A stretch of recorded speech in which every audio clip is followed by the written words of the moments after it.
అందరికీ సంక్రాంతి శుభాకాంక్షలు.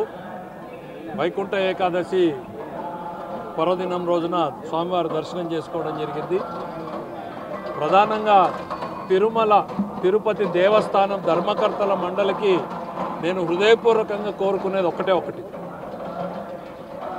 భక్తులకు వీలైనంత మందికి స్వామివారి దర్శనం చేసుకునే అవకాశాన్ని కల్పించండి.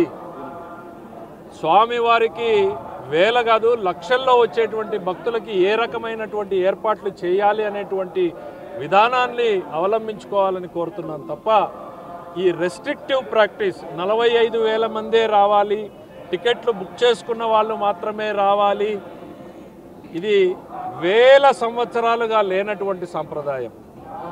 90,000 మంది నుంచి 1,20,000 మందికి కూడా ఒక రోజులో దర్శనం చేసినటువంటి సందర్భాలు ఎన్నో ఉన్నాయి.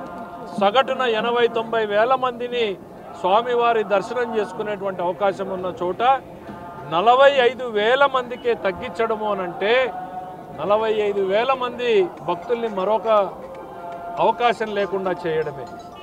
ఈ రెస్ట్రిక్టివ్ ప్రాక్టీసెస్ని మానేసి వచ్చిన ప్రతి ఒక్కరికి దర్శనం ఏ రకంగా కల్పించాలి అనేటువంటిది ప్రయత్నించాలి.